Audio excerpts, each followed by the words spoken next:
God is dead, or so it must have seemed to the ears of the Jews in 586 AD. Jerusalem and the temple to their God are aims. The nation of Israel, founded by King David, is wiped out. It would have to have been the end, but it was rather the beginning. For out of the crucible of destruction emerges a sacred book, the Bible, and an idea that will change the world: belief in one God. This is a new idea. It was an idea that nobody had ever had before.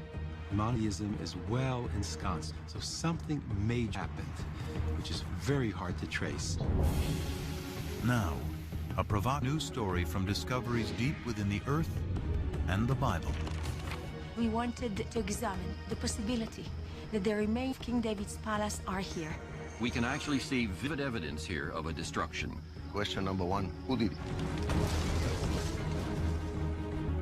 An archaeological detective story puzzles together clues to the mystery of who wrote the Bible, when, and why. And it was very clear it was some kind tiny scroll.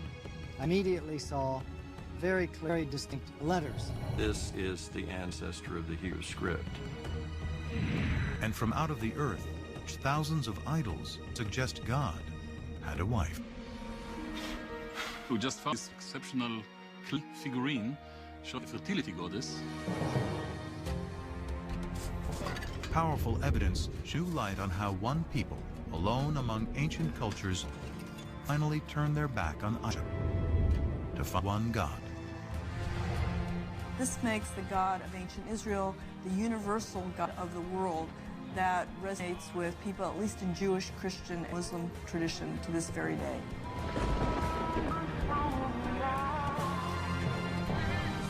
Now, science and scripture converge to create a powerful new story of an ancient people, God, and the Bible.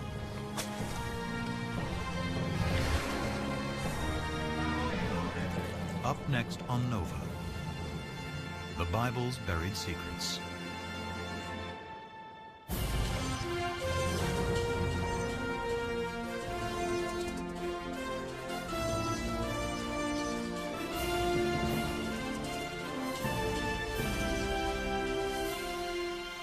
Major funding.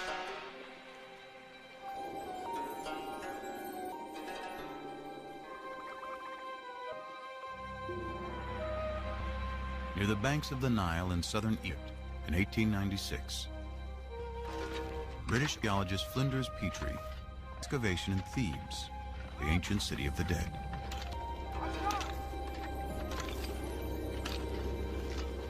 Here he unearths one of the important discoveries in biblical archaeology.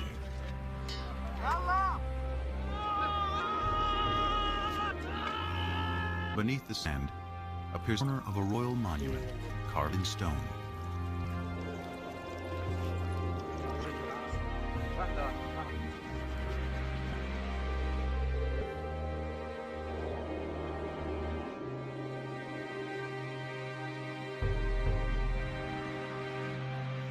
Dedicated in honor of Pharaoh Merneptah, son of Ramses the Great, it became known as the Merneptah Stela.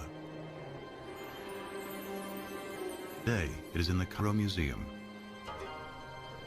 This stela is what the Egyptians would have called a triumph stela, a victory stela, commemorating victory over four peoples. Most of the hieroglyphic inscription celebrates Merneptah's triumph over Libya, enemy to the west. But almost as an afterthought, he mentions his conquest of people to the east in just 2 lines. The text reads, Ashkelon has been brought captive, Gezer has taken captive, Yanoam in the North Jordan Valley has been seized, Israel has been born, its seed no longer exists. History proved Pharaoh's confident boast to be wrong. Rather than marking their annihilation, Merneptah's stela announces the entrance onto the world stage of a people named Israel. This is priceless evidence for the presence of an ethnical group called Israel in the central hills of southern Canaan. The well-established Egyptian chronology gives the date as 1208 BC.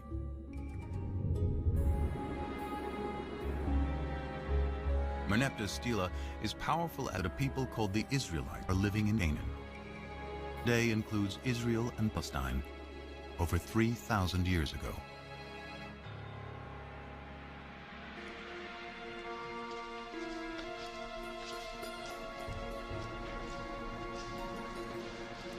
The Israelites are best known for their stories that chronicle their Abraham and Moses and the Ten Commandments, David and Goliath.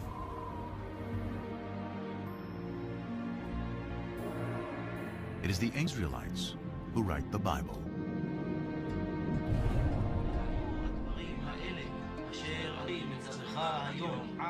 Through writing the Hebrew Bible, the beliefs of the ancient Israelites survived to become Judaism, one of the world's oldest continuously practiced religions. And it is the Jews who give the world an astounding belief in one God.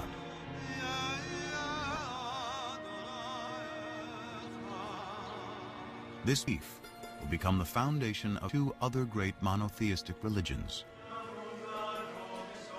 Christianity and Islam. Often called the Old Testament, from the New Testament, which describes the event of early Christianity. Today, the Hebrew Bible and a belief in one God are woven into the very fabric of world culture. But in ancient times, people, from the Egyptian to the Greek to the Babylonians, worshiped many gods, usually in the form of us.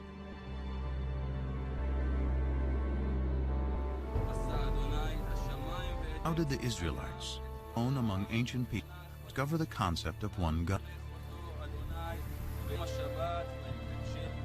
How did they come up with an idea that so profoundly changed the world? Now, archaeologists and biblical scholars are arriving at a new synthesis that promises to reveal not only fresh historical insights, but a deeper meaning the authors of the Bible wanted to convey. They start by digging into the and the Bible. You cannot afford to ignore biblical text, especially if you can isolate a kind of kernel of truth behind these stories, and then you have archaeological data. Now, what happens when 10 artifacts seem to point in the same direction? Then I think we're on a very sound ground historically.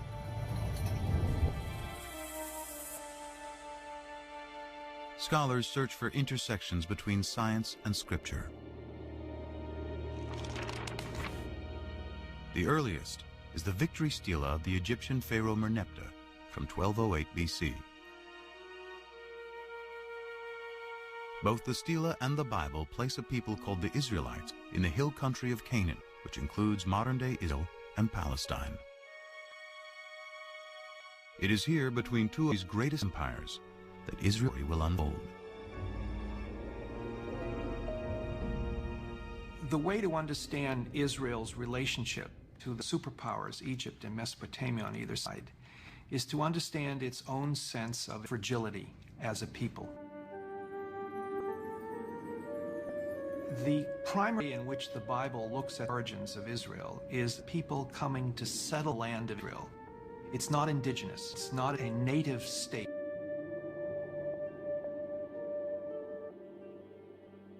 The Hebrew Bible is stories of Israel's origins. The first is Abraham, who leaves Mesopotamia's family and journeys to the Promised Land, Canaan. Lord said to Abraham, "Forth from your native land and your father's house to the land I will show you. I will make of you a great nation, and I will bless you. I will make your name great." Genesis 12:1 and 2. According to the Bible, this promise establishes the covenant, a sacred contract between God and Abraham. To mark the covenant, Abraham and all males are circumcised. His descendants will be God's chosen people. They will be fruitful, multiply, and inherit all the land between Egypt and Mesopotamia. In return, Abraham and his people, who will become the Israelites, must worship a single God.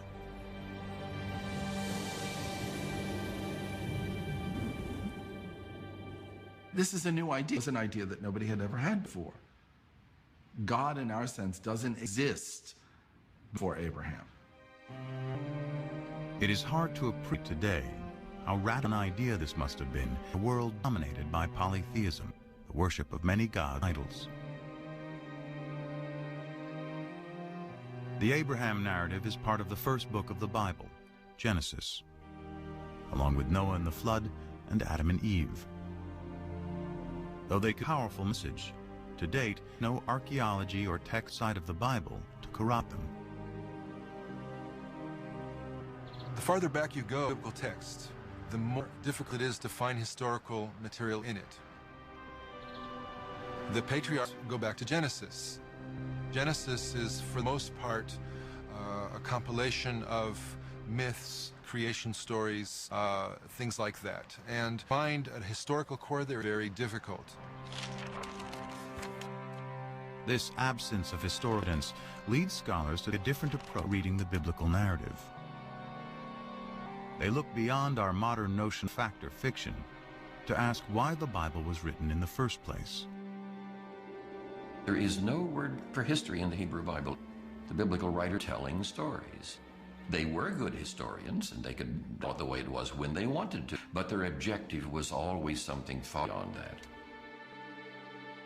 But what was their objective? To find out, scholars must uncover who wrote the Bible and when.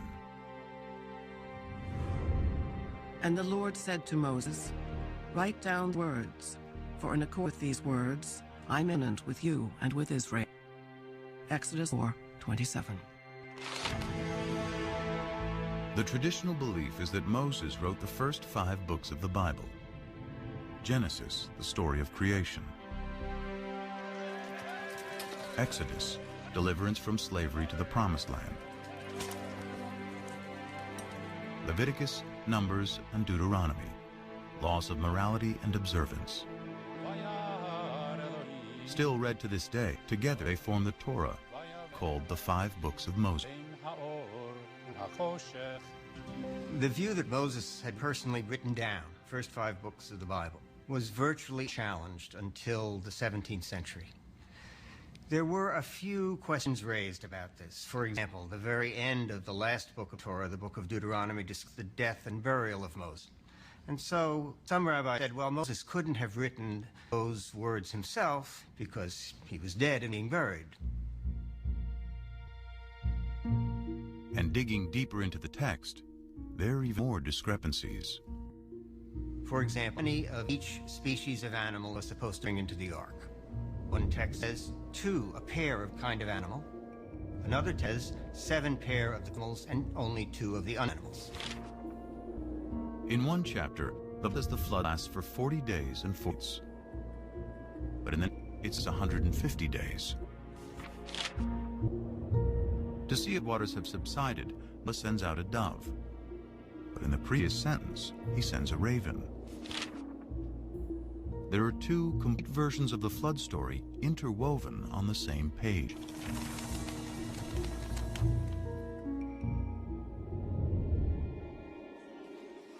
Many similar discrepancies throughout its page suggest that the Bible has more than one writer.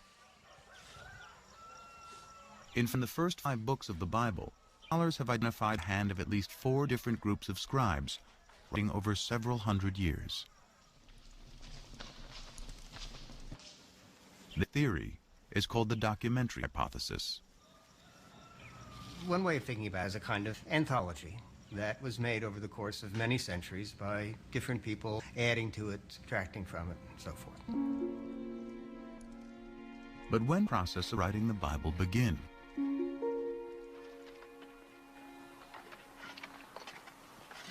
Tel Zayit is a small southwestern border of ancient Israel that dates back to biblical times.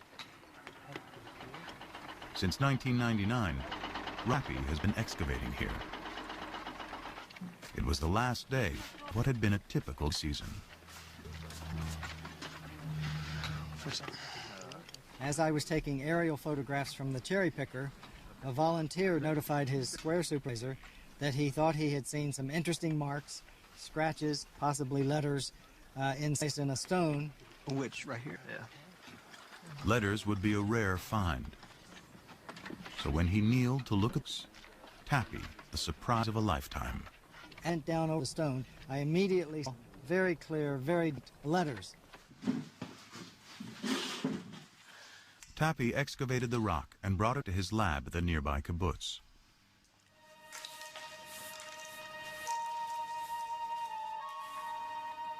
It was then that he realized he had more than a simple inscription. Olive, baked, Dalit. I realized that this inscription represented an abecedery, that is to say, not a text narrative, but the letter of the Semitic alphabet written out in their correct order. Nun, and then Pei and Ayin are difficult to read, but they're out here. This ancient script is an early form of Hebrew alphabet. What was found was not a random scratching of 2 or 3 letters. It was the full alphabet. Everything about it says that this is the ancestor of the Hebrew script.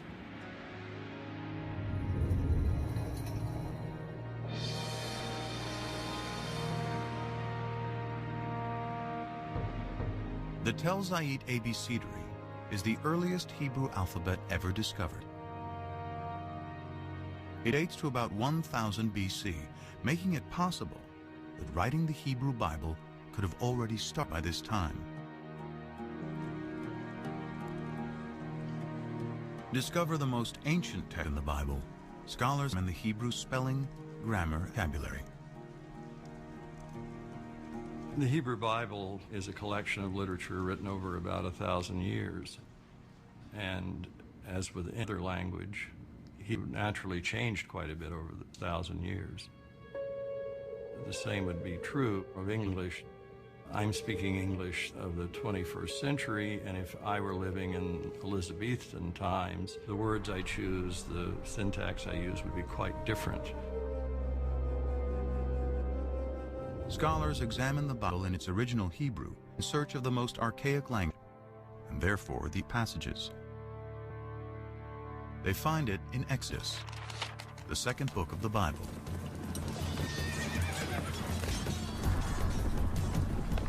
Pharaoh's chariots and his army he cast into the sea.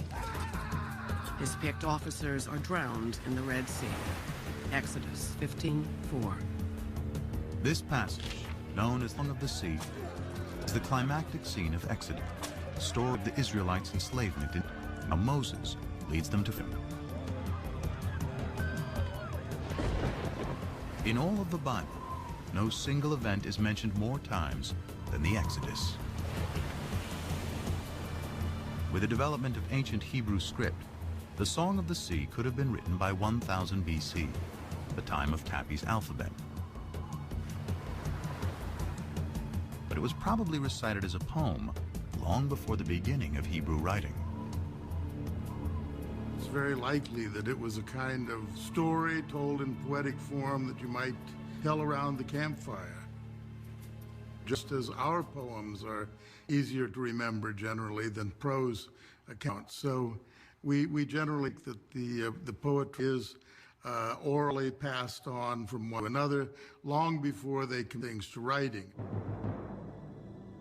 Because the poetry in Exodus is so ancient, is it possible the story has some historical core?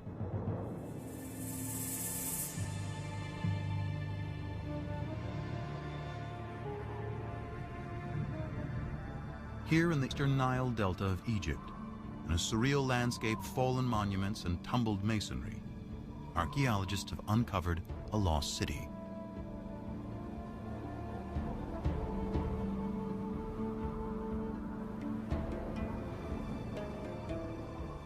Inscribed on monuments throughout the site is the name of Ramses II, one of the most powerful Egyptian rulers. is Ramses, who is traditionally known as the Pharaoh of the Exodus. Ancient Egyptian texts call the city Piramesi, or of Ramses, a name that resonates with the story of Exodus. The only specific item mentioned in the Exodus story that we can probably connect with non-biblical material is the cities that the Hebrews were ordered to build, and they are Pithom and Ramses. Scholars agree that the biblical city is the ancient Egyptian Piramesi. Its ruins are here in present-day Tunis. Most of the Egyptologists identified Piramesi, the Ramses town, with this, because here you have an abundance of Ramesside monuments. This convergence in archaeology and the Bible provides a time frame for the Exodus. It could not have happened before Ramses became king around 1275 BC. And it could not have happened after 1208 BC, when the stela of Pharaoh Merneptah, Ramses II's son, specifically locates the Israelites in Canaan.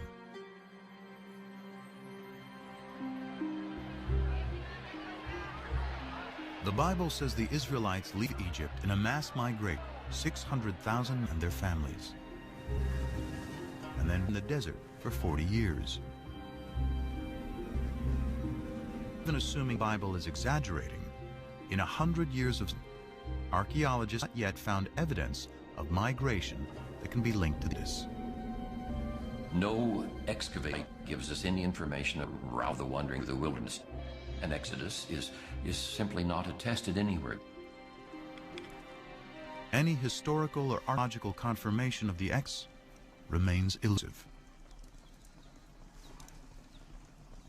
Yet scholars have discussed all four groups of biblical contributed to part of the Exodus story. Exodus, for the same reason, message remains powerful to this day. Its inspiring theme of freedom is a compelling notion, and that is one that we can understand the story of the Exodus from being controlled by others to controlling oneself. The idea of a change from domination to autonomy, that these are very powerful ideas that resonate in the human spirit. And the Exodus gives narrative reality to those ideas.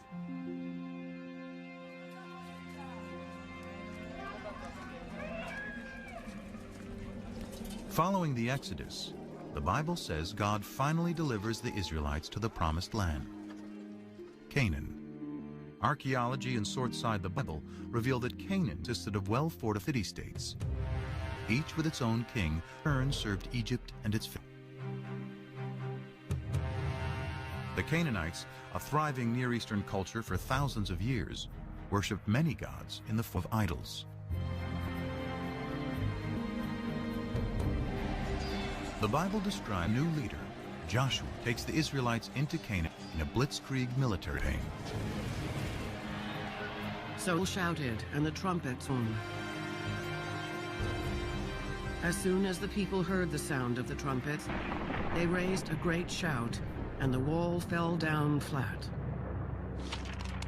Joshua 20. But what does archaeology say? In the 1930s, British archaeologist John Garstang excavated at Jericho, the first Canaanite city in Joshua's campaign. Garstang uncovered dramatic evidence of destruction and declared he had found the very walls that Joshua had brought tumbling down.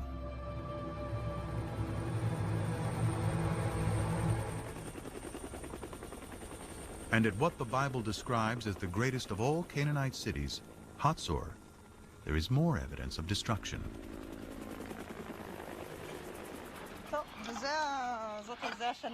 Today, Hatzor is excavated by one of the leading archaeologists, Amnon Ben-Tor, and his protege director, Sharon Zuckerman. I'm walking through a passage between two of the rooms of the Canaanite palace of kings of Hatzor. of the destruction. You can see almost everywhere. You can see the dark ones here, and most importantly, how they cracked into pieces. It takes tremendous heat to cause such damage. The fire here, how shall I say, the mother of fire. Among the ashes, Ben-Tor discovered a desecrated statue, most likely the king or patron god of Hatzor. Its head and hands are cut off, apparently by the city's conqueror. This marked the end of Canaanite Hatzor. Question number one, who is a possible candidate? So number one, we don't mention having done anything at Hatzor. Any of the inscriptions of the time, we don't know. Another city-state could have done it? Maybe, strong enough to do it. Who are we left with? The Israelites.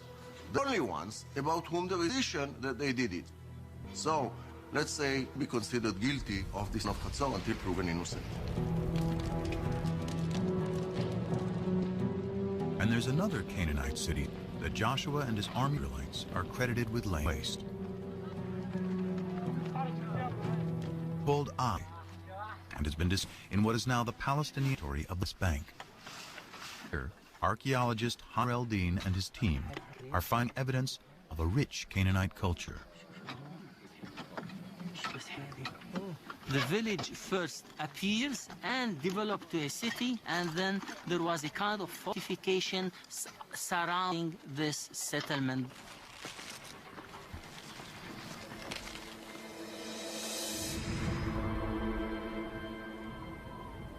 These heaps of stones were once a magnificent palace and temples, which were eventually destroyed. But when the archaeologists date the destruction, they discover it occurred about 2200 BC. They date the destruction of Jericho to 1500 BC, and Hatzor's to about 1250 BC. Clearly, these city-states were not destroyed at the same time. They range over nearly 1,000 years. In fact, of the one sites the Bible says that Joshua conquered, few showed any sign of war. There was no evidence of a conflict in most of these sites. At the same time, it was discovered that most of the large Canaanite towns that were supposed to have been destroyed by these Israelites were not destroyed at all, or destroyed by others. A single sweeping militant invasion led by Joshua cannot account for how the Israelites arrived in Canaan.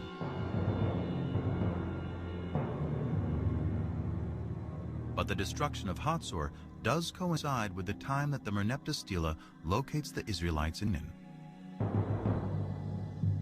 So who destroyed Hatzor? Amnon ben still believes it was the Israelites who destroyed the city.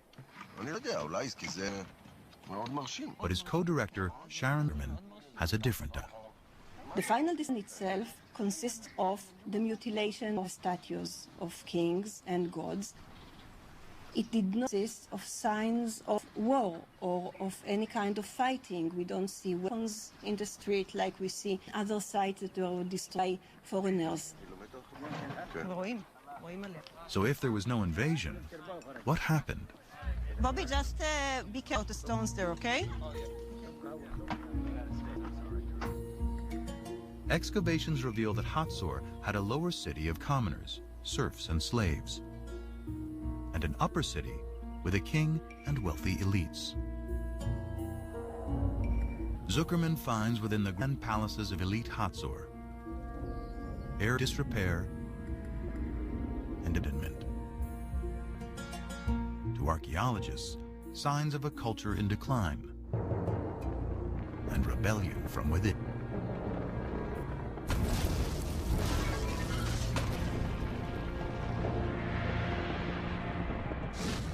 I would not out the possibility of an internal revolt of Canaan living at Hatzor and voting against the elites that rule the city.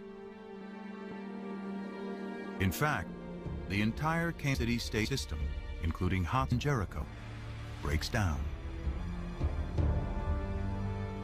Archaeology in ancients clearly show it's the result of a long period of decline and upheaval that sweeps through Mesopotamia, the Aegean region, and the Egyptian Empire around 1200 BC.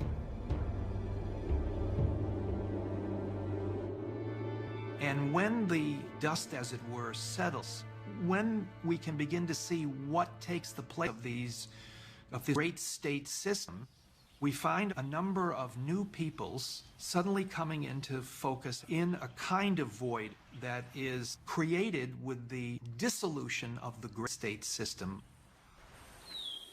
Archaeologists find the Israelites among these new people.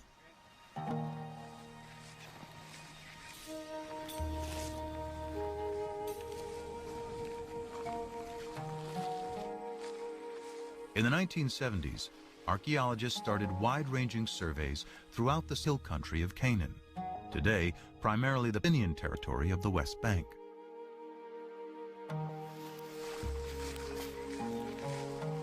I was teaching at that time. We used to take students and go twice a week to the highland. And every we used to cover between 2 and 3 square kilometers. And this accumulates very slowly into the coverage of the area. Israel Finkelstein and teams of archaeologists walked out grids over areas, collecting every fragment of ancient pottery lying on the surface. Over 7 years, for nearly 400 square miles, sorting pottery and marking the locations of where it was found. Map. In the beginning, the spots were there on the map and they meant nothing to me. But slowly, I started seeing sort of phenomena and processes.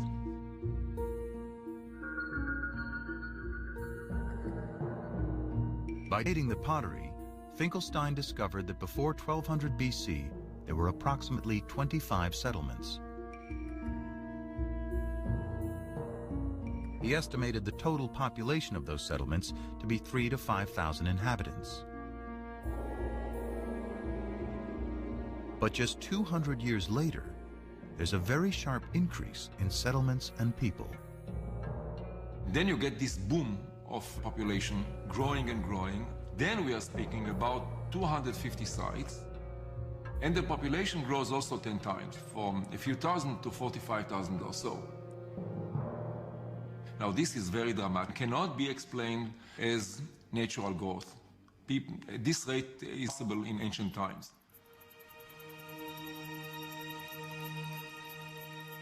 If not natural growth, perhaps these are the waves of dispersed people settling down following the collapse of the great state systems.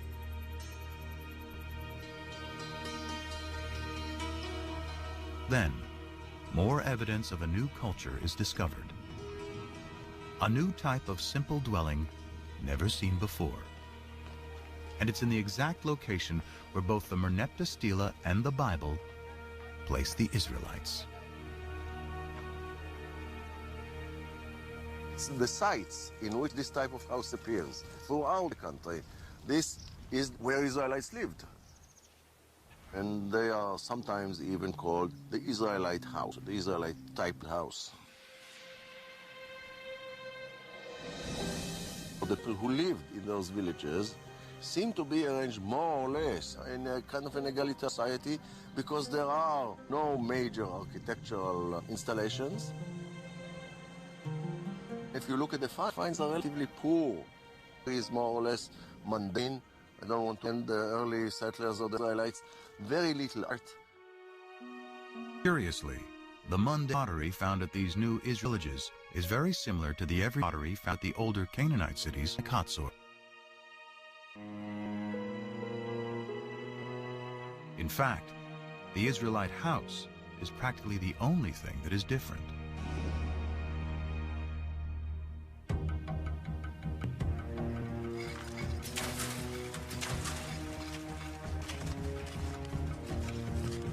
Broad similarity is leading archaeologists to a startling new conclusion about the origins of the ancient Israelites. The notion is that the early Israelites were Canaanites, displaced Canaanites. The Israelites were also in the land of Israel. They were natives, but were different kinds of groups. They were basically the have-nots. So what we're dealing with, a movement of peoples, but an invasion of armies from outside, but rather a socio-economic revolution. Ancient texts describe how the Egyptians and their Canaanite vassal kings burdened the lower class of Canaan with taxes and even slavery. A radical new theory based on archaeology suggests what happens next. As that oppressive social system declines, families and tribes of serfs, slaves, and common Canaanites seize the opportunity. In search of a better life, they abandon the old city-states and head for the hill. Free from the of their past, they eventually emerge in a place as a people. The Israelites. The text, you have a story of the Israelites coming from outside and then besieging Canaanite cities, destroying, and then becoming a nation in the land of Canaan. 7 shirts from the Middle Bronze Age. Whereas archaeology tells us something which is the opposite. The Late Bronze Age. According to archaeology, the rise of Israel is an outcome of the collapse of Canaanite society, not the reason of collapse. Archaeology reveals Israelites were themselves originally Canaanites.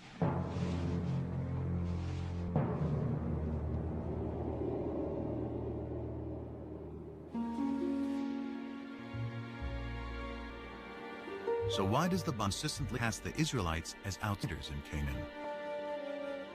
Abraham's wanderings from Mesopotamia, Moses leading slaves out of Egypt and into the Promised Land, and Joshua conquering Canaan from outside. The answer may be their desire to forge a distinctly new identity.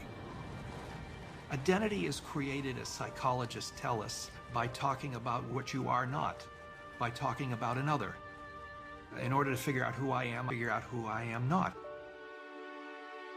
Conspicuously absent from Israelite villages are the grand palaces and the extravagant pottery associated with the kings and rich elites of Canaan. The Israelites did not like the Canaanite system, and they defined them in contrast to that system. So by not using decorated pottery, by not using imported pottery, they developed an ideology of simplicity, which marked the difference between them and the Egyptian Canaanite system. If the Israelites wanted to distinguish themselves from their Canaanite past, what better way than to create a story about destroying them?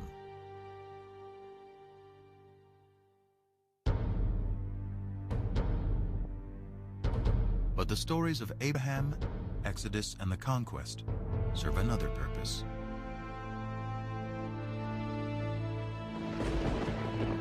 They celebrate the power the Bible says is the foremost distinction between the Israelites and all other people: their God. In later Judaism, the name of God is considered so sacred it is never to be spoken. We don't know exactly what it means. We don't know how it was pronounced, but it seems to have been the personal name of the God of Israel. So his title, in a sense, God, and his name was 4 letters, which in English would be YHWH, which we think were probably pronounced something like that. But Yahweh only appears in the Hebrew Bible. His name is nowhere to be found in Canaanite texts or stories. So the Israelites find their God.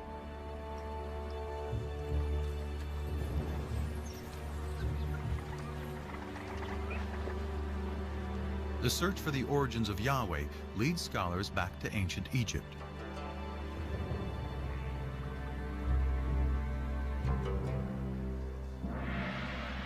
Here in the royal city of Karnak, for over 1,000 years, pharaohs celebrated their power with statues, obelisks, and carved murals on temple walls. Here on the north wall of the Karnak, we have scenes depicting the victories in battle of Seti I, the father of Ramses the Great. Seti here commemorates one of his greatest victories over the Shasu. The Shasu were a people who lived in the deserts of southern Canaan, now northern Saudi Arabia, and around the same time the Israelites emerged. Egyptian texts say the places where the Shasu lived is called IHW, probably pronounced Yahu, likely the name of their patron god. That name Yahu is strangely similar to Yahweh, the name of the Israelite god.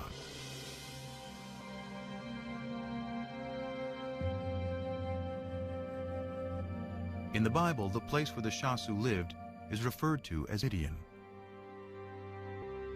It is here, before the Exodus, the Bible tells us Moses first encountered Yahweh in the form of a burning bush. Come no closer. Remove the sandals from your feet, for the place on which you are standing is holy ground. God also said to Moses, Thus you shall say to the Israelites, Yahweh, the God of your ancestors, has sent me to you. This is my name forever, and this my title for all generations. Exodus 3, 5 and 15. So we have in Egyptian sources something that appears to be a name like Yahweh in the vicinity of Midian. Here is Moses in Midian, and there a deity appears to him and reveals his name to Moses as Yahweh. These tantalizing connections are leading biblical scholars to re-examine the Exodus story.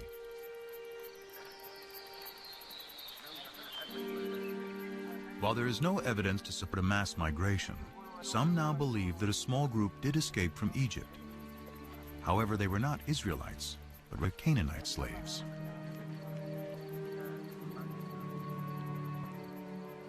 On their journey back to Canaan, they pass through Midian, where they are inspired by stories of the Shasu's god, Yahu. There was probably a group of people who fled from Egypt and had some divine experience. It was probably a small group demographically, but it was important, at least in ideology.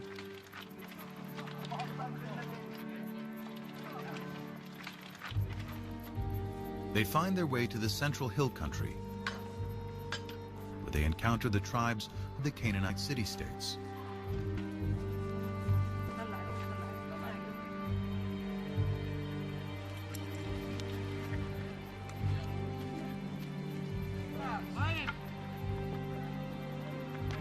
Their story of deliverance resonates in this egalitarian society. The liberated slaves attribute their freedom to the God they met in Midian, who they now call Yahweh. They spread the word to the highlanders, who themselves perhaps escaped from the tyranny of the city-states. They spread the idea of a God who represented freedom, freedom for people to keep the fruits of their own labor. This was a message that was so powerful that it brought people together and gave them a new kind of identity. The identity of Israelites. They are a combination of disenfranchised Canaanites, runaway slaves from Egypt, and even nomads settling down. The Bible calls them a mixed multitude. According to the Hebrew Bible, early Israel was a motley crew, and we know that's the case now. But these people are bound together by a new vision. And I think the revolutionary spirit is probably there from the beginning. The chosen people may actually be people who chose to be free. Their story of escape, first told by word of mouth and poetry, helps forge a collective identity among the tribes.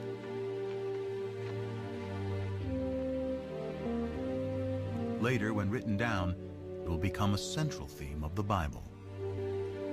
And divine deliverance. Deliverance by a God comes from Midian, exactly where the Bible is. A adopted by the Israelites to represent their exodus from slavery to freedom.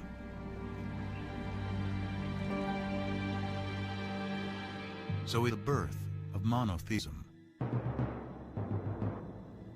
The common understanding of what differentiated the Israelites from their neighbors was that their neighbors worshipped many different gods and goddesses, and the Israelites worshipped only the one true God. But that is the case. This bull figurine, representing El, the chief god of the Canaanite deities, is one of thousands of idols discovered in Israelite sites. The Israelites fully worshipped other gods. Now, maybe they were supposed to, but they did. So at least on a practical level, if not most Israelites were not monotheists. The Bible's ideal Israelite worship of one God will have to wait.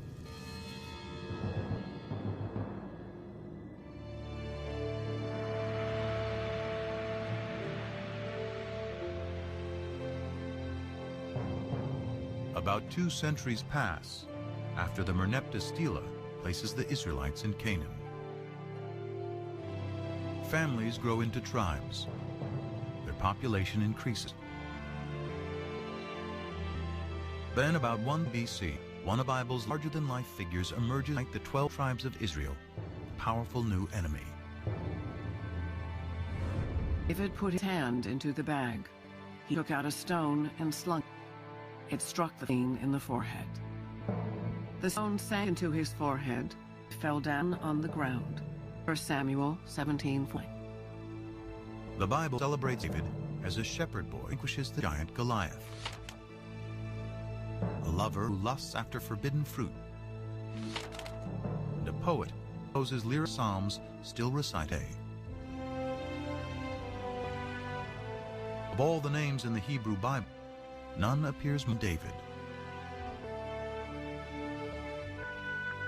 Scriptures say David creates a kingdom that stretches from Egypt to Mesopotamia. He makes Jerusalem his capital. And through covenant, Yahweh promised he and his descendants will rule forever. David's son builds the temple where Yahweh, now the national God of Israel, will dwell for eternity. The kingdom of David and Solomon, one nation, united under one God, according to the Bible. Now, some skeptics today have argued there was no such thing as a united monarchy. It's a later biblical construct, and particularly a construct of modern scholarship. In short, there was no David. As one of the biblical revisionists said, David is more historical than King Arthur. But then, in 1993, an amazing discovery literally shed new light on what the Bible's ancient Israel's greatest king. Gila Cook was finishing up some survey work, an assistant at Tel Dan, a biblical site in the far north of Israel today. The excavation was headed by the eminent Israeli archaeologist Avraham Biran. It was near the end of the day, and Cook was getting her last measurements. She hears a yell from below. And it was Biran in his booming voice yelling, "Gila, let's..." And so I waved to him, hold it, and continued working. Okay. After being summoned by Biran a second time, Cook had her assistant load her up. She started down the hill.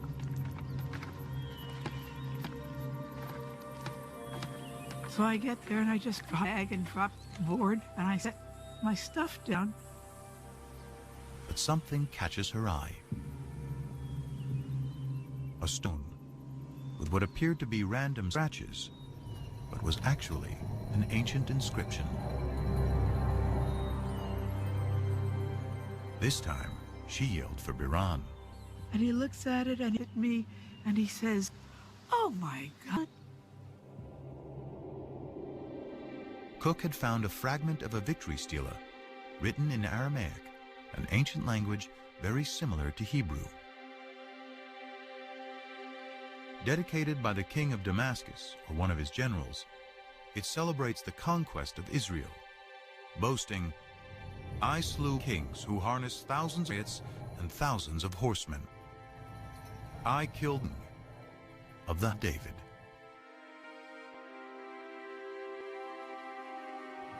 Those words, that David, make this a critical discovery.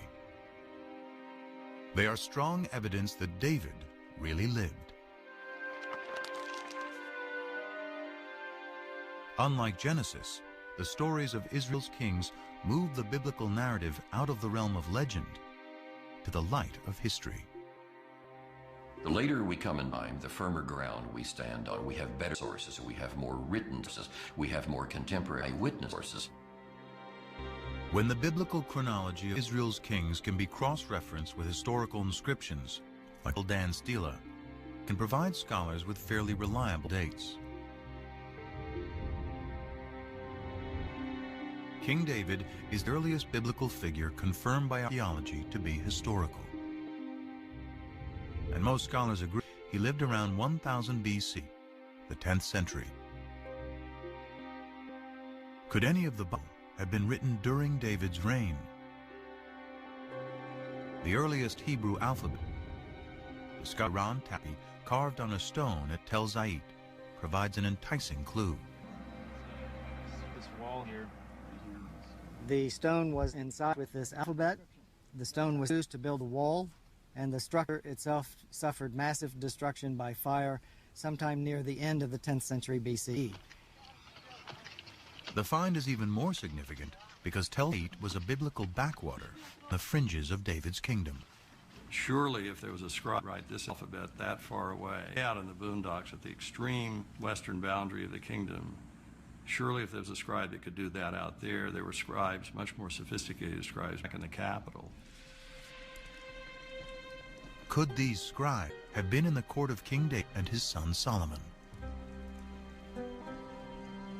Could they have been the earliest biblical writers?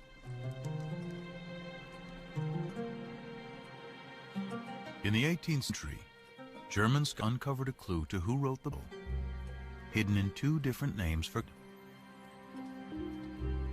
According to one account, Abraham knew God by his intimate personal name, conventionally pronounced Yahweh. Passages with the name Yahweh, which in German is spelled with a J, is referred to as J. But according to other accounts, Abraham knew God simply by the most common Hebrew word for God, which is Elohim. So the different writers became known as E for Elohim and J for Yahweh. Most likely based on poetry and songs passed down generations, they both a version of Israel's distant stories of Abraham in the Promised Land, Moses, and the Exodus. The earliest of these sources is the one that is known as J, which many scholars dated to the 10th century BC, the time of David and Solomon. And because the backdrop for J's version of events is the area around Jerusalem, it's likely he lived there, perhaps in the royal courts of David and Solomon.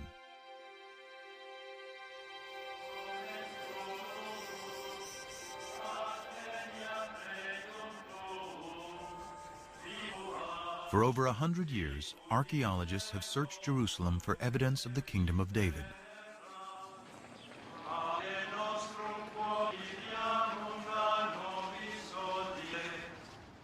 But excavating here is contentious because Jerusalem is sacred to today's three monotheistic religions.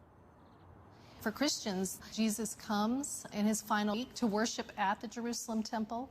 He's crucified, he's buried, he's resurrected in the city of Jerusalem. For Islam, it is the site where Muhammad comes in a sacred night journey. And today, the Dome of the Rock marks that spot. In Judaism, the stories of the Hebrew Bible, of Solomon, of David, of the temples of Jerusalem, these take place, of course, in Jerusalem.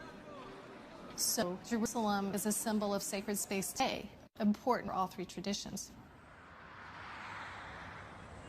Despite the difficulties, Israeli archaeologist Elar went digging an ancient part of Jerusalem, today called the City of David. We started the excavations here because we wanted to check and to examine the possibility that the remains of David's palace are here. But because this area has been fought over, destroyed, and rebuilt over thousands of years, it was a long shot that any remains would survive. But then, large walls started to appear, 3 meter wide, 5 meter wide, and then we saw that it goes all direction. It goes from east, 30 meters to the west, and we don't see the end of it yet. such huge walls can only be part of a massive building. And Mazar believes her excavations to date represent only 20% of its total size. Huge structure shows centralization and capability of construction. It can be royal structure. This huge complex may be evidence of a kingdom. But is it David's kingdom? For this to be David's palace, it would have to date to his lifetime, around 1000 BC.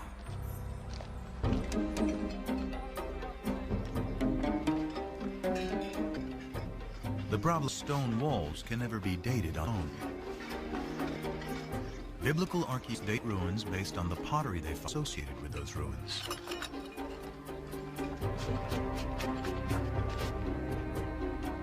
Pottery dating on two ideas. Pottery styles evolve only over time, and the further down you, the further back you go.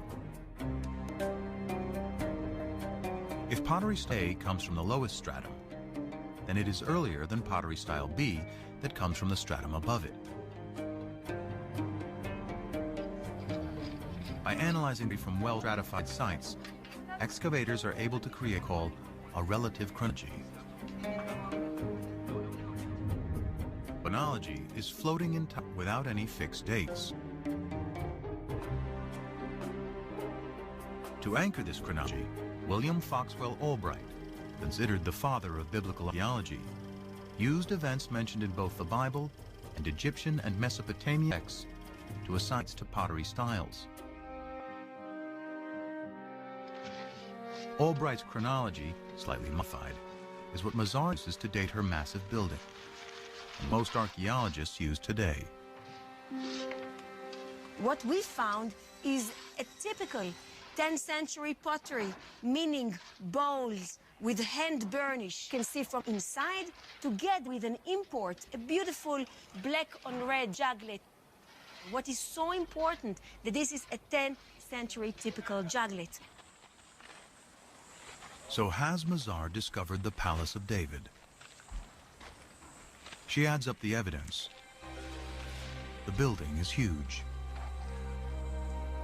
It is located to the 10th century BC, the time of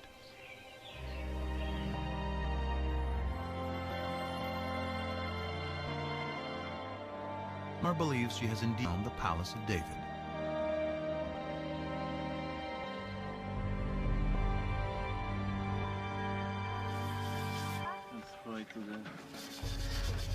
That evidence and the kingdom itself rest on the dates associated with fragments of pottery. And some critics argue the system for dating that pottery relies too heavily on the Bible. Archaeologists in the past did not rely too heavily on the Bible. They relied only on the Bible. We have a problem in dating.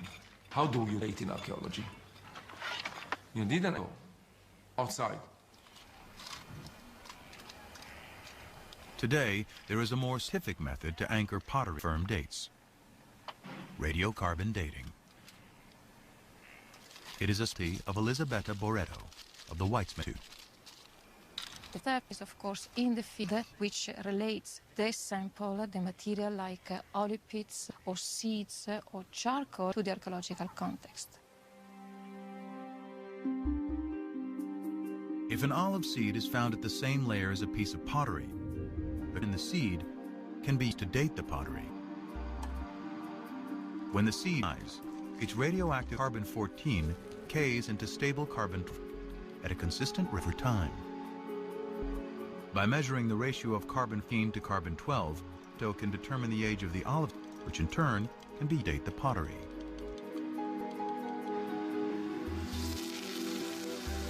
Barreto has meticulously collected and analyzed hundreds of samples from over 20 throughout Israel. Her carbon samples date the pottery that Albright and most archaeologists associate with the time of David Solomon to around 75 years later. For so long ago, this may seem like a difference. But if Barreto is right, Mazar's Palace of and Tapi's Hebrew alphabet have to be redated. This places them in the time of the lesser-known kings Omri, Ahab, and his despised wife Jezebel, all worshippers of the Canaanite god Baal. No writing or monumental building, suddenly the King David and Solomon is far less glorious than the Bible describes. So Solomon did not rule over a big territory. It was a small kingdom, if you wish, with just a few settlements, very poor, the population was dead, there was no manpower for big conquest, and so on and so forth. This would make David a petty warlord ruling over a chieftain, and his royal Jerusalem nothing more than a cow town. These are the results of the radiocarbon dating.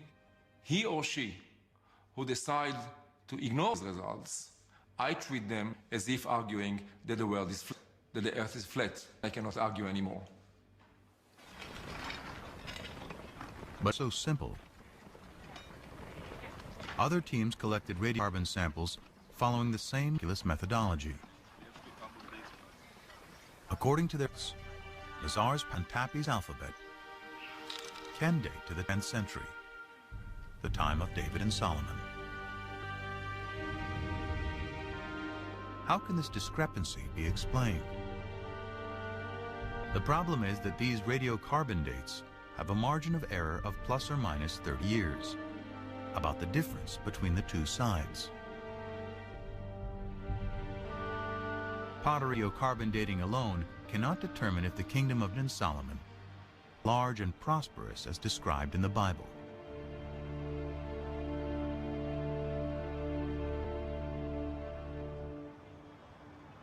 Fortunately, the Bible offers clues of other places to dig for evidence of this kingdom. The Bible credits David with conquering the kingdom, but it is Solomon, his son, who is the great builder. What was the purpose of the forced slave Solomon imposed? It was to build the house of Yahweh and the wall of Jerusalem, Hatzor, Megiddo, and Gezer. 1 Kings 9:15.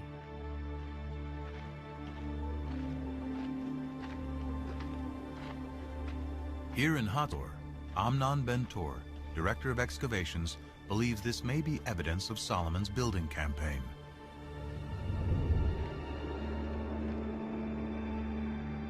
Archaeologists call it a six-chambered gate, a massive entryway fortified with towers and guard rooms.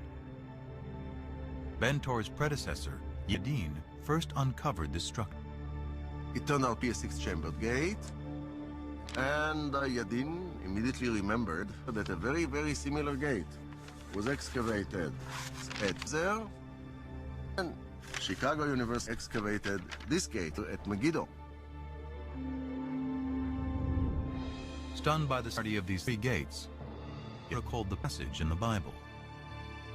Here we have a wonderful connection of biblical passage as it up in archaeology. Three monumental gates, all the same plan, would seem to be evidence not only of prosperity, but also of a central authority. Through history, the Israelites had been into tribes, then into kingdoms, north and south. The locations of these striking gates in both regions suggest a single governing authority throughout the land.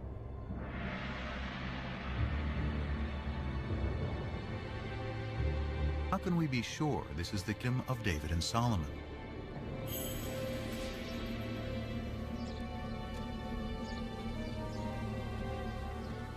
The answer once again lies in Egypt. The head-smiting scene which you see on this wall commemorates a campaign conducted by Pharaoh Shek, or Sheshonq, founder of Dynasty 22 in Egypt. The Egyptian pharaoh Shishak invades Israel, an event the Bible reports and specifically dates to 5 years after Solomon's death, during the reign of his son Rehoboam. In the 5th year of King Rehoboam, King Shishak of Egypt marched against Jerusalem and carried off the treasures of the house of Yahweh and the treasures of the royal palace. He carried off everything. 1 Kings 14, 25 and 26. The importance of this in fixing one of the earliest dates, specific dates, in which Egyptian history coincides with biblical history is really startling and has to be taken note of. This stunning convergence in the Bible and Egyptian history firm date the death of Solomon.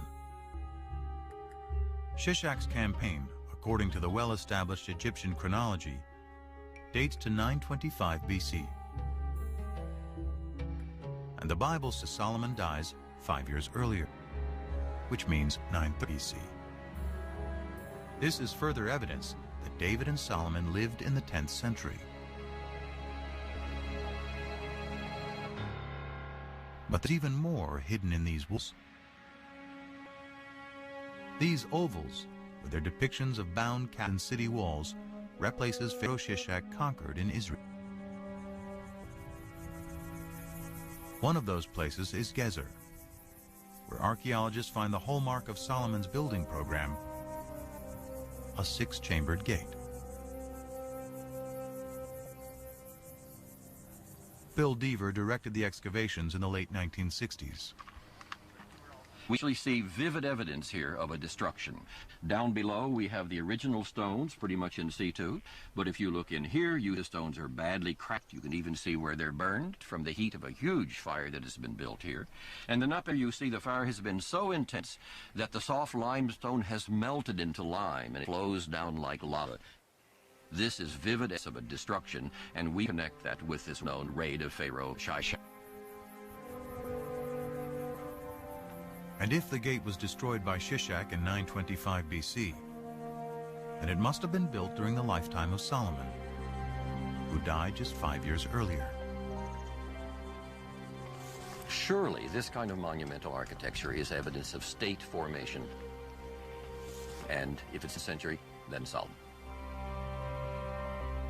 Although a mind of archaeologists continue to disagree, this convergence of the Bible, Egyptian chronology, and Solomon's gates is powerful evidence that a great kingdom existed at the time of David and Solomon, spanning all Israel, north and south, with its capital in Jerusalem. But Jerusalem is more than a political center. It is the center of worship.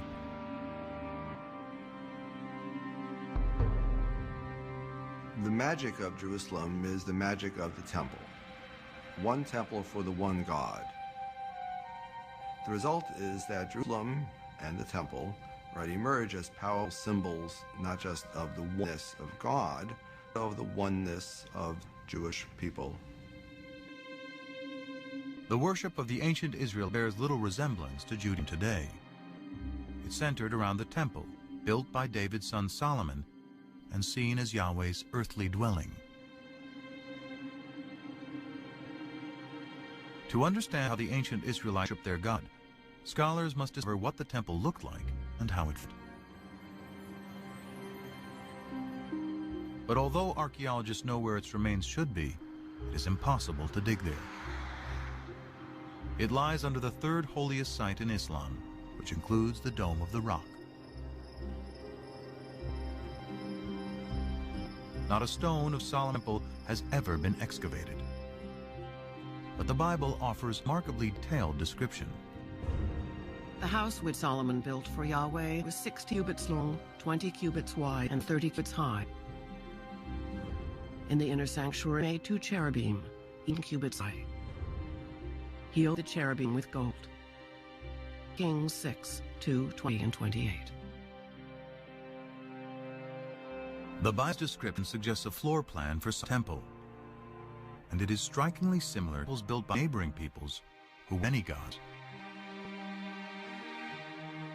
Closest in appearance is a temple hundreds of miles to the north of Jerusalem at Ain Dara in modern-day Syria. They have similar dimensions and the same basic floor plan. Guarding both temples are sphinxes, or cherubim as the Bible calls them. Unique to the temple at Ain Dara are the enormous footprints of the god who lived here.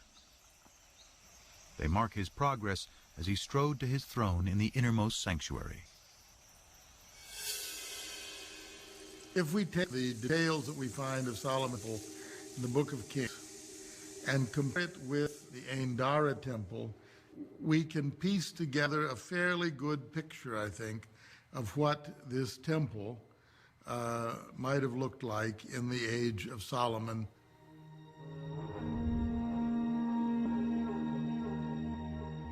Now it is possible to read with some confidence how Solomon's temple made it and how the ancient Israel worshiped God. Out front was an altar. Beyond that was a porch area that led into the inside of the temple. It was a room, a holy place.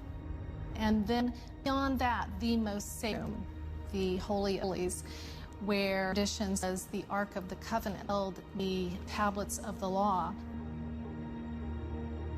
And this was considered to be the most sacred site on earth because it is the room where present could be found. And the ancient Israelites believed their God demanded a very specific worship. Evidence of this survives today on Gerizim in Palestine.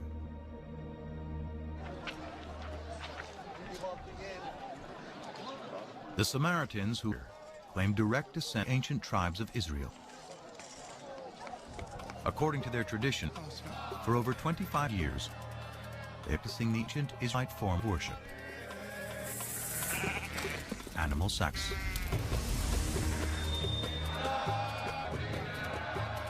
Primary function is make a connection between our mundane world and the divine world. And the meaning for the ancient Israelites is embodied in blood. Blood is the most sacred substance on the altar. And blood is the sense that embodies life. This is the most precious substance in the human world.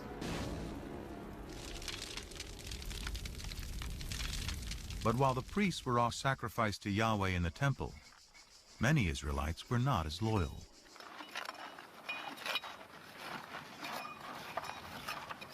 At Tel Rehov, archaeologists are digging at an Israelite house that illuminates the religious practices of its inhabitants. Well, we just found this beautiful, exceptional clay figurine showing a goddess, a fertility goddess, that was worshipped here in Israel. In his case, she's shown holding a baby. Who is this Fertilis?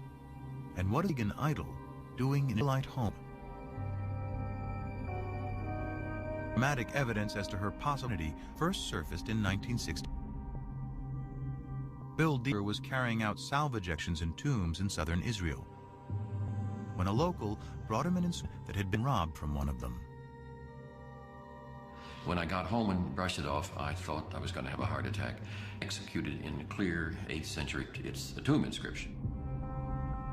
And it gives the name of the deceased, and it says, "Blessed may X be by Yahweh." That's good biblical Hebrew. It says by Yahweh and Asherah. And Asherah is the name of the old Canaanite mother goddess. More inscriptions associating Yahweh and Asherah discovered, and thousands of figurines unearthed throughout Israel. Scholars believe this is the face of Asherah. Deaver concludes God had a wife. Even years after the Israelites rise their Canaanite pagan roots, monotheism is still not completely taken hold. This is awkward for some people, the notion that Israelite religion was not exclusively monotheistic, but we know now it wasn't.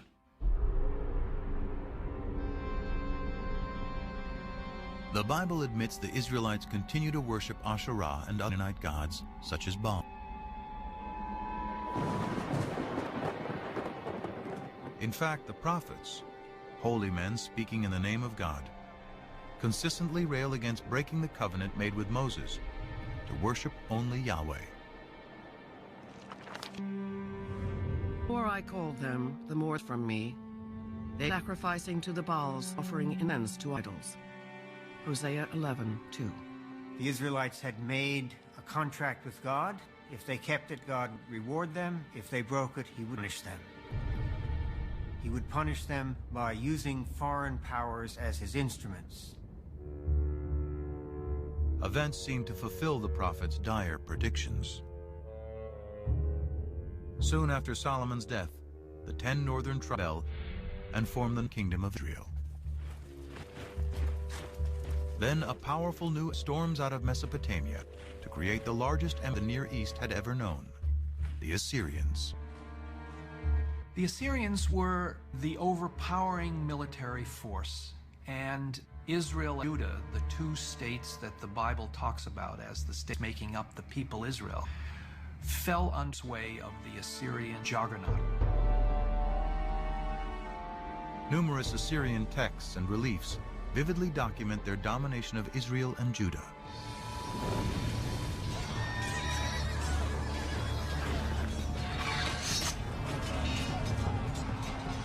In 72 BC, the Assyrian army crushes the northern kingdom. Those who escape death or exile to Assyria flood south into Jerusalem, where the descendants of David and Solomon continue to reign. One of them, Josiah, according to the Bible, finally heeds what the prophets prescribe. We're told in the book of Kings that King Josiah in the late 7th century BC was told that a scroll had been discovered in the archives.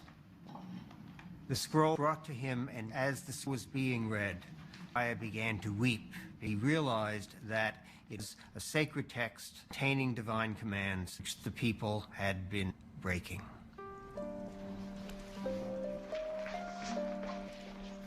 Scholars believe that the lost scroll is the 5th book of the Torah, Deuteronomy, detailed code of laws and events.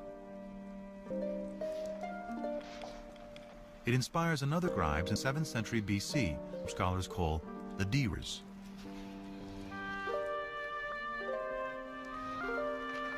According to documentary hypothesis, after J and E is the third group of scribes who write part of the Hebrew Bible. D retells the Exodus story and reaffirms the covenant made between God and the Israel people. You should love the Lord your God because he has loved you. He has loved you more than any other nation.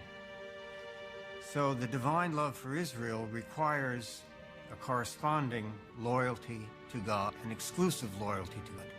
And Deuteronomy, more than other parts of the Bible, is insistent that only the God of Israel is to be worshipped.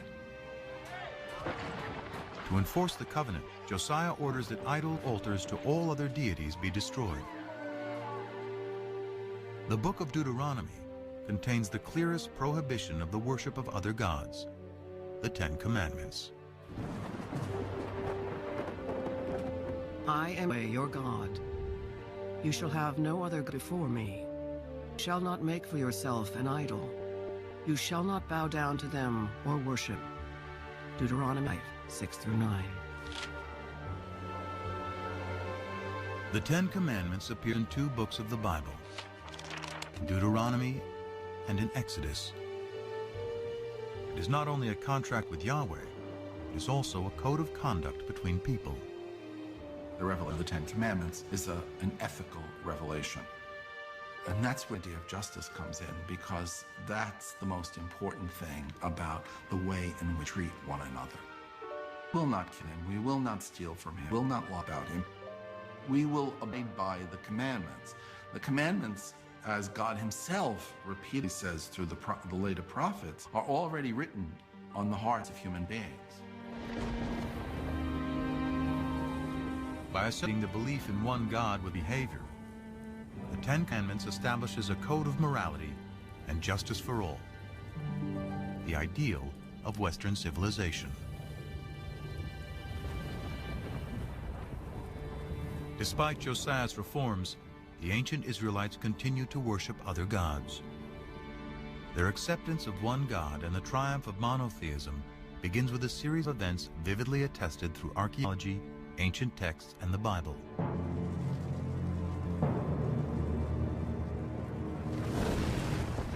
It starts with the destruction of Yahweh's earthly dwelling, the Jerusalem temple.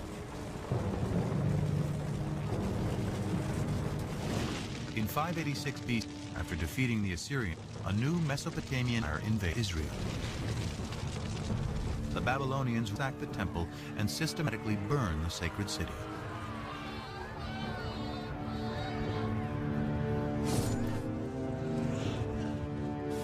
Before his eyes, the Babylonian victors slay the sons of Zedekiah, the last Davidic king, then blind him.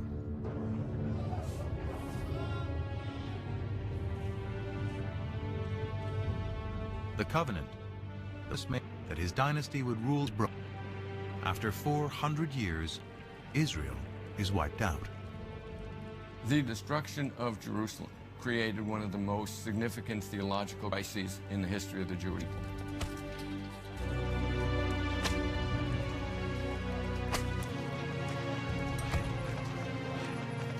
The Babylonians round up the Israelite prophets and scribes and drag them in chains to Babylon.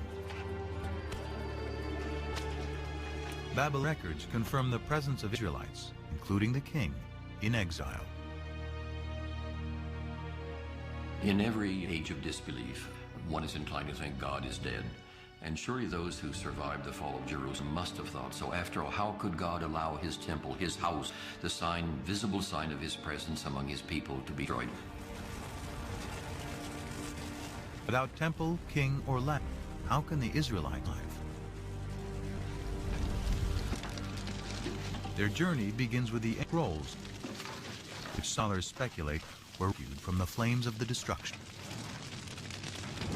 Among the exiles from Jerusalem to Babylon were priests from the temple, and they seem to have brought with them their sacred documents, their sacred traditions.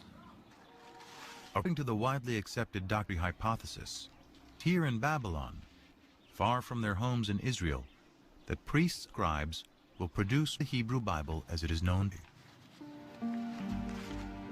Scholars refer to these writers P, or the source. It was P who took all of these earlier traditions, the J source, the E source, the D source, and other sources as well, and combined them into know as the Torah, 5 books of the Bible. But more than just compiling, he edits and writes a version of Israel's distant past, including the Abraham story, that provides a way for the Israelites to remain a people and maintain their covenant with God.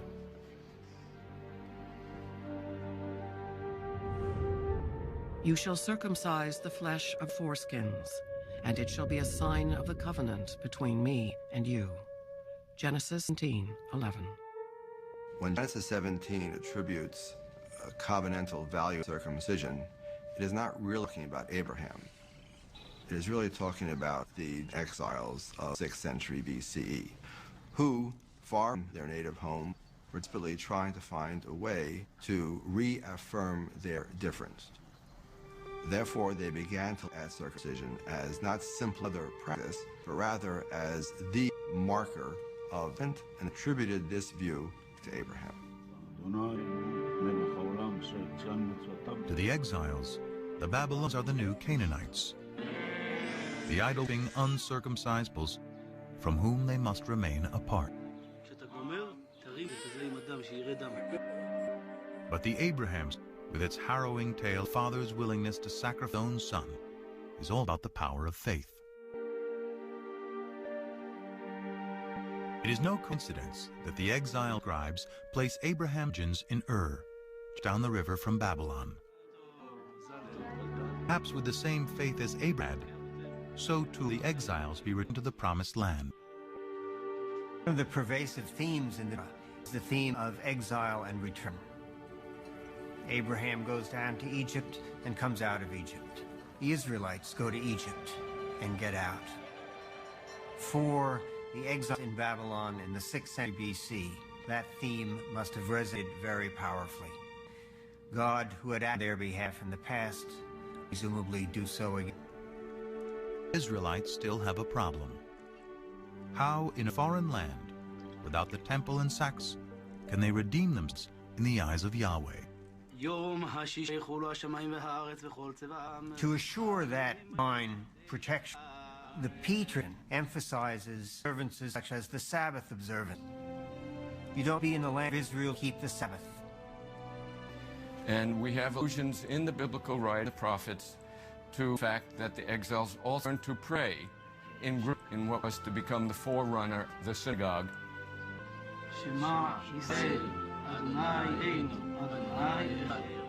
During this period, through the exile, that the exiles realized that even far away from their homeland, without a people, without the priesthood, without kings, they're still able to worship God, be loyal to God, and to God's commandments.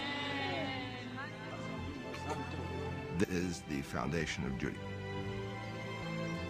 The experience of the exile transforms ancient Israel cult into modern religion. By compiling the story of their past, originally written by the scribes A, E, and D, the Exodus from slavery to freedom, Moses and the Ten Commandments, Abraham's journey to the promised, he creates what we know today, first 5 books of the Bible.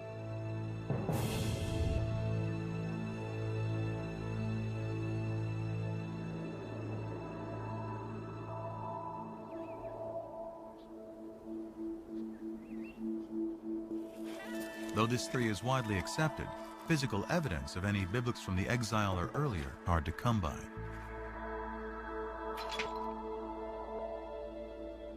The most celebrated surviving biblical texts are the Dead Sea Scrolls. First discovered by accident in 1907, these represent nearly all 39 of the Hebrew Bible, at least in fragments.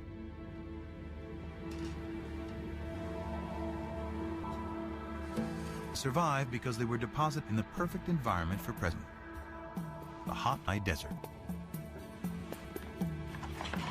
Archaeologists suspect there were at least hundreds more scrolls throughout Israel, but because none papyrus or animals, they have long since decomposed.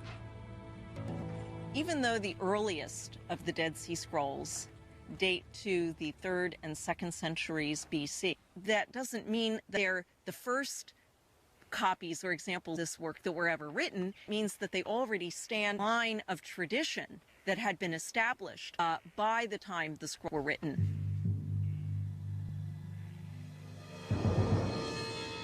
Still, the earliest of the Dead Sea Scrolls dates to at least 300 years after the Babylonian exile. In the absence of proof of earlier text, some scholars claim the entire Bible is pious fiction, and even doubt whether Israel and the Israelites ever existed. For many of the revisionists, these extreme skeptics, there was no ancient Israel. Israel is an intellectual construct. In other words, these people were not rethinking their past, they were inventing their past. They had no past. So the Bible is a myth, a foundation myth, told to legitimate a people who have legitimacy. The legitimacy of the Israelite past hinges on finding a piece of evidence to prove the ancient origins of the Bible.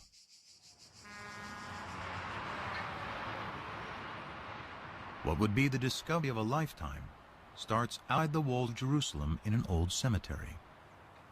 We came here and excavated 7 of these burial caves, The burial caves date back to the 7th century BC, somewhere in the time of King Josiah. But the caves were found looted, so we didn't anticipate too much.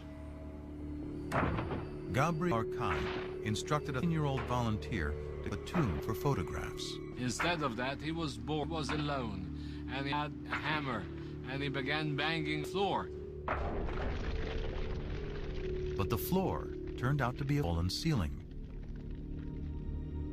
Beneath it were artifacts that had escaped the looters. Among the hundreds of graves, one artifact stood out. It looked like a cigarette butt. It was cylindrical, about 1 inch in size, about ½ inch in diameter, and it was very clear it's made of silver. It was some kind of a tiny scroll. A second, smaller scroll was also found, and both were taken to the Israel Museum. But unraveling the scrolls to see if they contain a readable inscription could risk destroying them completely. Andy Vaughn was one of the epigraphers on the project. Archaeology is basically a destructive science. In order to learn anything, you have to destroy what's there. Gabriel Arkai and his team had to make a decision. Does one unroll these amulets, does one preserve them? They decided that it was worth the risk, and hindsight would tell us that they could not have been wrecked. Through painting conservation, Christians devised a special method for unrolling the scrolls and revealing their contents. I went over there and I was amazed to see the whole thing full of very delicately scratched, very shallow characters. The first word that I could decipher or ready spot was Yud Hey Vav Hey, was the 4-lettered unpronounceable name God. Investigation revealed more text and a surprisingly familiar prayer, still said in synagogues and churches to this day. May the Lord bless you and keep you. May the Lord make his face to shine upon you and be gracious to you. May the Lord lift up his countenance upon you and give you peace. Numbers 6:24-26.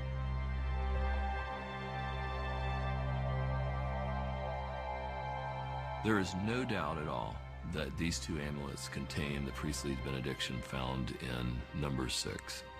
These inscriptions are thus very important because they're the earliest references we have to the written biblical narratives. The archaeological context was very clear because it was found to get pottery dating to the 7th century BC. Also the paleography, the shape of letters, points towards somewhere in the 7th century BC beyond any doubt. The silver scrolls, with the priestly benediction, predate the earliest Dead Sea Scrolls by 400 years. It is an amazing find, proving that at least some verses of the Bible were written in ancient times during the reign of King David's descendants. By giving us text from before the Babylonian exile, the Silver Scrolls confirm that the Hebrew Bible is created from poetry, oral traditions, and prayers that go back to the time of Josiah's D writer, and likely beyond to writers E and J.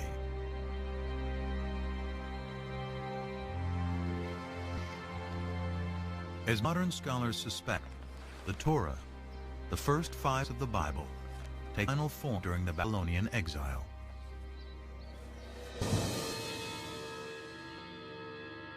But dwarfed by the mighty temples and giant statues of Babylonian gods, the Israelites must also confront the fun question: why did their God, Yahweh, forsake them? In the ancient world, if your country was destroyed by another country, that their gods were powerful than your God. And the natural thing to do was to worship the powerful God. But the survivors continued to worship Yahweh and struggled to understand how this could have happened. They resort first to a standard form of explanation, which is found elsewhere in the ancient Near East. We must have done something wrong to incur the wrath of our God. It's out of this that comes the reflection that polytheism was our downfall. There is, after all, only God. The Israelites end in the folly of theism. Monotheism triumphs, and the archaeological evidence proves it.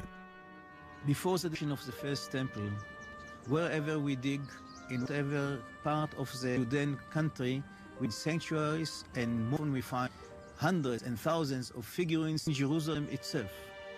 But after the destruction, there are none. We are speaking about 1,000 in before, nothing, completely nothing, all after. Monotheism is well and firmly ensconced. So something major happened, which is very hard to trace. But that was searing experience, that the exile. The experience of the exile, writing the Bible, the concept of God, as it is known today, is born. In a way, peaked something that was much greater, because it was greater than any individual land or kingdom. It was a kind of a universal religion based on a creator God, not just a God of a single nation, the God of the world, the God of the universe. This moves Yahweh into the realm of being a universal deity who has the power to affect what happens in the whole universe. This makes the God of ancient Israel the universal God of the world that resonates with people, at least in Jewish, Christian, and Muslim tradition to this very day.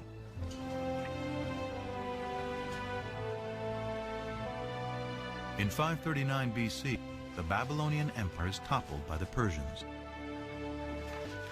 As written in the Bible, Yahweh, in his new role an invisible God, orchestrates a new exodus.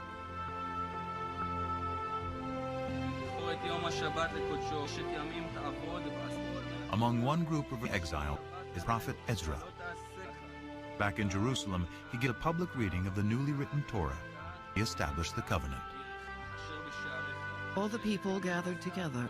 They told the scribe Ezra the book of the law of Moses, which the Lord had given to Israel.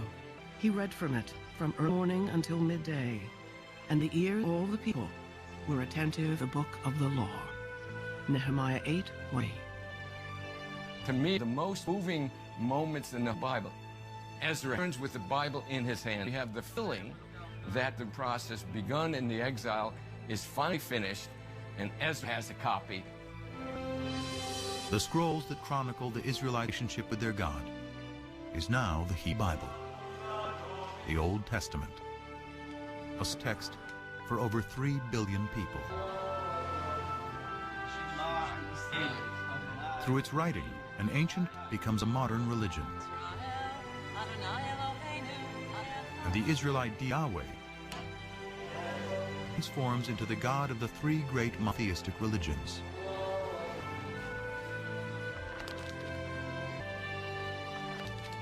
Through it, the Bible established a code of morality and justice, aspirate that resonate through the ages. More fact or fiction, the intersection of science and scriptures is a story that began over 3,000 years ago and continues to this day.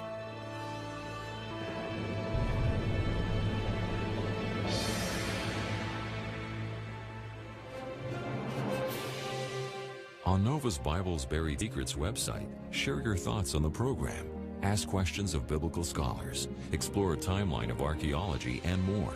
Find it at pbs.org. We're going to check on an elephant seal. It's over there. An all-out wildlife rescue. It's like the Serengeti of the sea. It is, but nobody sees it. An animal hospital like no other. Save lives by taking marine mammals where they've never been. I think we're ready to go. And there's her brain filling up the cranium. It's definitely cutting edge. Yeah, that's amazing. Look at that. I know. On the front lines of an ocean emergency. Next time on Nova. Major funding for Nova is provided by the following. One of the biggest challenges for geoscientists is trying to find the oil and gas that's hidden below the surface of the Earth. Lately, our researchers have developed a new technology called R3M. You can't see it and you can't feel it, but the Earth has electromagnetic waves. And if you build the right kinds of listening devices, you can make sense of those waves. So using those tools, we can supply more of the energy that we need with less of an impact on the environment. And David H. Koch. And Discovering New Knowledge. HHMI. Major funding for the Bible's buried secrets is provided by the Arthur Vining Davis Foundations, the Richard and Rhoda Goldman Fund,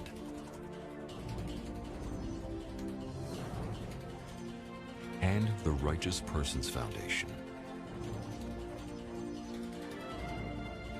Additional funding for this program is provided by the Skirball Foundation and by the Solo Art and Architecture Foundation. Major funding for NOVA is also provided by the Corporation for Public Broadcasting and by PBS viewers like you. Thank you.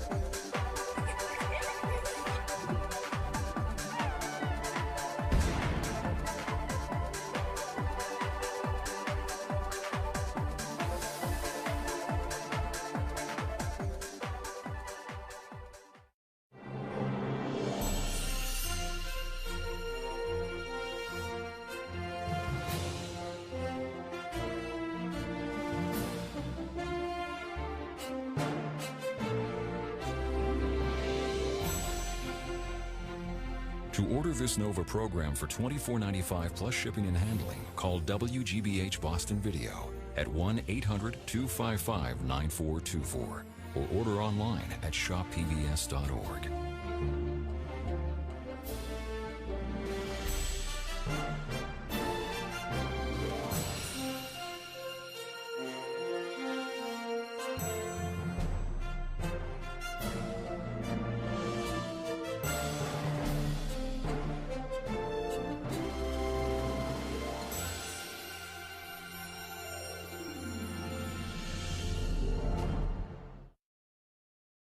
NOVA is a production of WGBH Boston.